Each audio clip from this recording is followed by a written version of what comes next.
जय हिंद। ये देखिए 25 मोस्ट एक्सपेक्टेड है, आपके एग्जाम में छपने वाले हैं। और देखिए क्या है, ग्रुप डी को तो फाड़ के ही रहेंगे 2025 में, चाहे जैसे भी। और देखिए क्या होती है, ये लाइफ से बढ़कर नहीं है और आसानी से हम लोग क्लियर करेंगे। और इसके लिए हम लोग क्या होती है, नेक्स्ट डे से हम लोग थ्योरी क्लास लाने वाले हैं और आसानी से समझ में आने वाला है, ये मेरी गारंटी है। देखिए पहले हम लोग क्या होती है, ये पूरा सब्जेक्ट रहेगा। इसमें कौन सा रहेगा, साइंस, मैथ और रीजनिंग, जीके जीएस से समझने वाले हैं। अब देखिए फर्स्ट देखते हैं, किसी संख्या का 20% 36 है यदि, तो संख्या कितनी होगी। तो मतलब कहा कि ये जो 36 है वो 20% की वैल्यू है, ठीक है। मतलब जब क्या होती है, ये बस अंतर इतना है, ये दोनों 36 और ये 20% आपस में बराबर है। बस अंतर इतना है कि 20 परसेंटेज में है और 36 संख्या में है, ठीक है। जैसे 1 रुपया में 100 पैसा होता है, तो दोनों आपस में बराबर है, बस वो रुपया में है और वो पैसा में है, ठीक है। और पूछ रहा है कि संख्या कितनी है। कभी भी संख्या पूछे कितनी है तो वो 100% की वैल्यू पूछ रहा है, वो डायरेक्ट थोड़ी कहेगा 100% की वैल्यू बताओ। तो ये परसेंटेज से परसेंटेज गया। और 20 पाँचे 100 और 36 का गुणा करेंगे 5 में तो कितना आ जाएगा, 5 तेई 15 3 18, 180 आ जाएगा। ऑप्शन नंबर सी राइट हो जाएगा। और ग्रुप डी 2018 में पूछा गया प्रश्न बहुत इंपॉर्टेंट देखने को मिलता है कि 20% लाभ कमाने के लिए, ठीक है, एक क्या होती है, वस्तु का अंकित मूल्य जो है वो लागत मूल्य से कितने % अधिक होना चाहिए।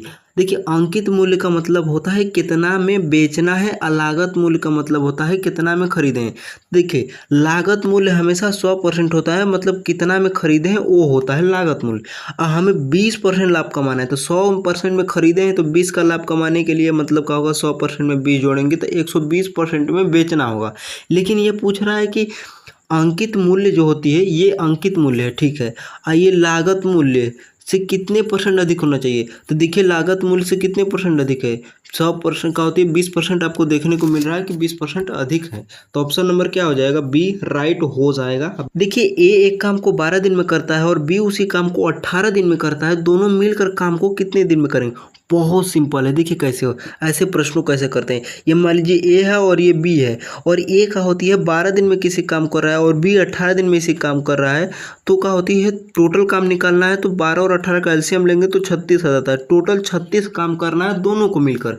तो जब 12 में कहा करेंगे 36 से भाग देंगे तो 3 आएगा, 18 से भाग देंगे 36 में तो क्या होगा, 2 आएगा। तो प्रत्येक दिन का काम निकल गया। तो ए एक दिन में 3 काम कर रहा है, अब बी एक दिन में 2 काम कर रहा है, तभी ना 18 दिन में मिल के क्या होती है, 18 दूना 36 काम कर दिए। और 12 दिन में क्या होती है, एक दिन में 3 काम कर रहा है तो 12 दिन में क्या होगा, 12 36 काम हो गया, ठीक है।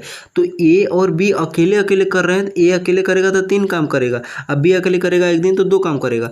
तो एक दिन में दोनों मिल जाएंगे तो ये 3 काम कर देगा और ये 2 काम कर देगा, मिलके एक दिन में 5 काम कर देंगे। अब एक दिन में 5 काम हो जा रहा है और टोटल 36 काम करना है, तो लगभग 7 दिन तक करेंगे लगातार तो 35 काम हो जाएगा।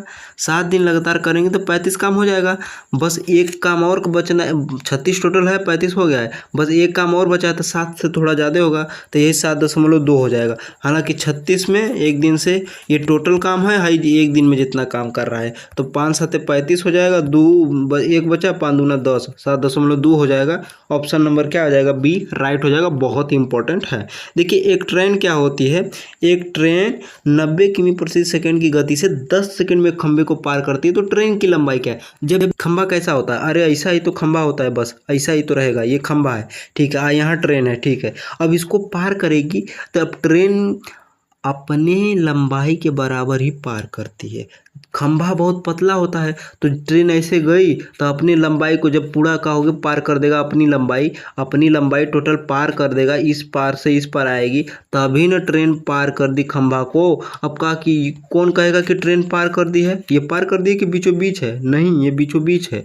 तो क्या होगा, ट्रेन कब पार किया हुआ मानेगी। मान लीजिए ट्रेन यहाँ है और यहाँ से इस पार आएगी, तब ना जैसे ही क्या होती है, ट्रेन को खंभे से जस्ट इस पर जितने ही का होती है, जब हुई तो वो ट्रेन को पार कर दिए। मतलब कि ट्रेन की लंबाई ही क्या होती है, वो निकालनी है। तो देखिए क्या होती है, ट्रेन की लंबाई कितनी है, तो सिंपल भाषा में क्या है कि देखिए 18 है और 90 है, इसको क्या होती है किमी प्रति सेकेंड किमी प्रति घंटा से मीटर पर सेकंड में बदलना है तो 5/18 से भागा देंगे तो 18 5 90 और 5 5 25, तो 25 का हो गया मीटर पर सेकेंड हो गया। 1 सेकेंड में 25 मीटर जा रही है और 10 सेकेंड पार करने में खंभा को लग रहा है। मान लीजिए ये खंभा है और ये ट्रेन है और इसको पार करने में 10 सेकेंड लग रहा है, तो 10 सेकेंड का होती है 10 सेकेंड लग रहा है तो 1 सेकेंड में 25 जा रही है तो 10 सेकेंड में 250 मीटर जाएगी, तो ट्रेन की लंबाई कितनी हो जाएगी? 250 मीटर हो जाएगी। ऑप्शन नंबर सी राइट हो जाएगा और बहुत इंपॉर्टेंट प्रश्न है। और यदि किसी आयत की लंबाई में क्या होती है 20% की वृद्धि होती है, चौड़ाई में 10% की कमी होती है, क्षेत्रफल में कितने परसेंट की परिवर्तन होगा? तो ये फार्मूला होता है क्या? ए प्लस के बी प्लस के ए बी बाई 100 होता है। या तो ऐसे कर सकते हैं या तो हम बता रहे हैं। देखिए बी में वृद्धि हुई तो प्लस लगाइए और -10 में कमी हुई तो माइनस लगाइए। फिर उसके बाद क्या होती है यहाँ पर प्लस लगाइए ब्रैकेट में 20 गुणे माइनस का 10 हो जाएगा और बटा में 100। आई डबल जीरो से क्या होगा? डबल जीरो गायब, आई माइनस में गुणा करें -2 आएगा। ये 10 में 20 जाएगा, 20 में से 10 जाएगा तो 10, आई माइनस का है 2, तो 10 में से 2 जाएगा 8%। तो टोटल क्या होगा? 8% की कमी नहीं आएगी, 8% की वृद्धि आएगी क्योंकि प्लस में आया है। प्लस में आएगा तो वृद्धि होगी और माइनस में आएगा तो कमी होगी। या तो आप डायरेक्ट निकाल सकते हैं कि लंबाई, देखिए क्या होती है क्षेत्रफल क्या होता है आयत का? लंबाई गुणे चौड़ाई होता है। लंबाई में 20 की वृद्धि हुई है, मान लीजिए 1 था और 20 की वृद्धि हो गई, मतलब क्या हो जाएगा? तो 1.2 हो जाएगा परसेंटेज में तोड़ के हटा देंगे तो 1.2 और चौड़ाई में 10 की कमी, 10 कमी मतलब क्या होती है? 90 हो जाएगा। इसका गुणा करेंगे तो 12 9 108, 12 9 108, 2 अंक पर दशमलव, तो 0.08 की वृद्धि हुई है, 0.08 की वृद्धि हुई है। 0.08 को परसेंटेज में बदलेंगे तो 100 से गुणा कर देंगे तो क्या हो जाएगा? 8% देखने को मिलेगा। ऑप्शन नंबर सी राइट हो जाएगा और ये कमी वाला नहीं होगा, वृद्धि वाला होगा। ठीक है, हाँ। अब देखिए निम्नलिखित में से कौन सा अलग है? देखिए घड़ी, कैलेंडर और कंप्यूटर समय, इनमें से कौन अलग है? तो कंप्यूटर अलग है। क्यों? क्योंकि क्या होती है घड़ी, कैलेंडर और समय ये तीनों एक प्रकार का क्या है? समय से रिलेटेड, लेकिन कंप्यूटर पूरा अलग चीज़ है, बाकी तीनों से अलग है। अब देखिए क्या होती है सी 3 पे, आई एल 2 पे और आई 4 पे और पी 7 पे है। तो क्लिप है, क्लिप का क्या होगा? तो सी, इसी कोडवा को बस क्या होती है इकट्ठा करके सिकुड़ के रख देना है। तो सी क्या होती है यहाँ पर 3 दिया है तो 3, आई एल जो है वो 2 दिया है तो 2, आई दिया है 4 पे तो 4 और पी दिया है 7 पे तो 7, तो 32 47 ऑप्शन नंबर ए राइट। देखिए 10 क्या होती है? 10 तिहाई 30, 3 का गुणा, यहाँ पर 3 का गुणा हुआ। अब यहाँ का होगा 4 का, तो 3 चौके 12 120 और 120 का क्या होगा? 5 में गुणा करेंगे तो 60, तो 3 4 5, 5 के बाद 6, तो 6 का गुणा करेंगे 60 में तो क्या होगा? 6 6 36, 3600 हो जाएगा। 3600 ऑप्शन इसमें किसी को नहीं दिया है तो क्या हो जाएगा? आंसर 3600 हो जाएगा, ये राइट हो जाएगा। अब देखिए भारत का सबसे बड़ा क्या होती है? बोटेनिकल गार्डन कहाँ पे है? बोट वाला है।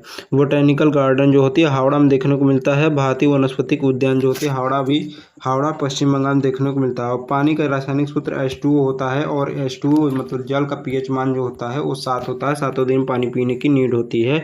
और डीएनए की खोज वाटसन एंड क्रिक ने किया था 1953 में। बहुत इंपॉर्टेंट प्रश्न है। योजना आयोग की स्थापना 1950 में देखने को मिलता है, जो आपके एग्जाम में छपा है RRB JEE 2015 में। और इनकलाब जिंदाबाद दुनिया जानती है कि भगत सिंह जी ने कहती, शहीद भगत सिंह जी ने इन्होंने दी थी आज़ादी, कहती आज़ादी की लड़ाई के दौरान ये कहे थे कि इनकलाब जिंदाबाद।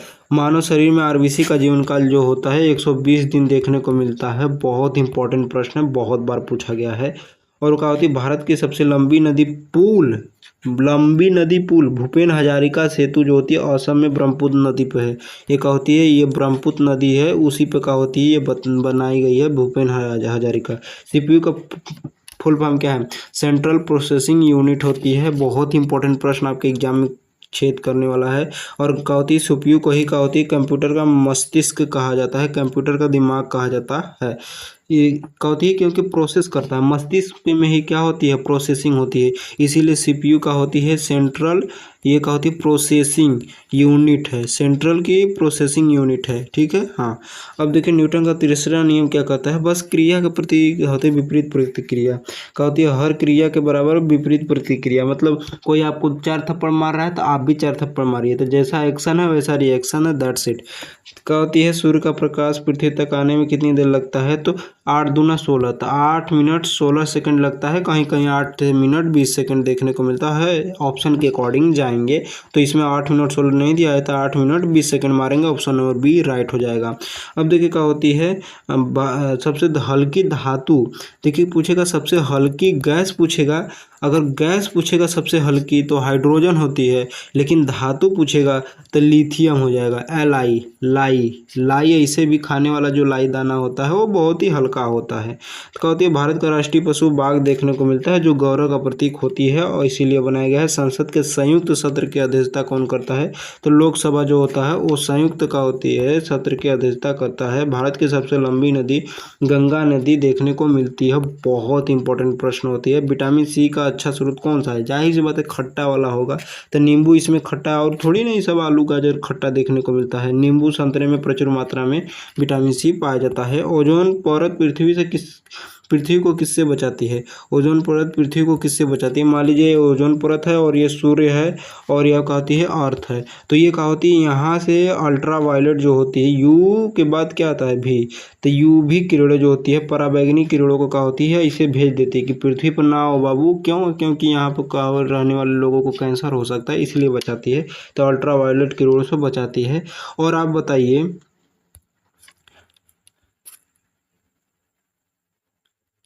दुनिया का सबसे छोटा फूल कौन सा है। और मिलते हैं नेक्स्ट वीडियो में। जय हिंद।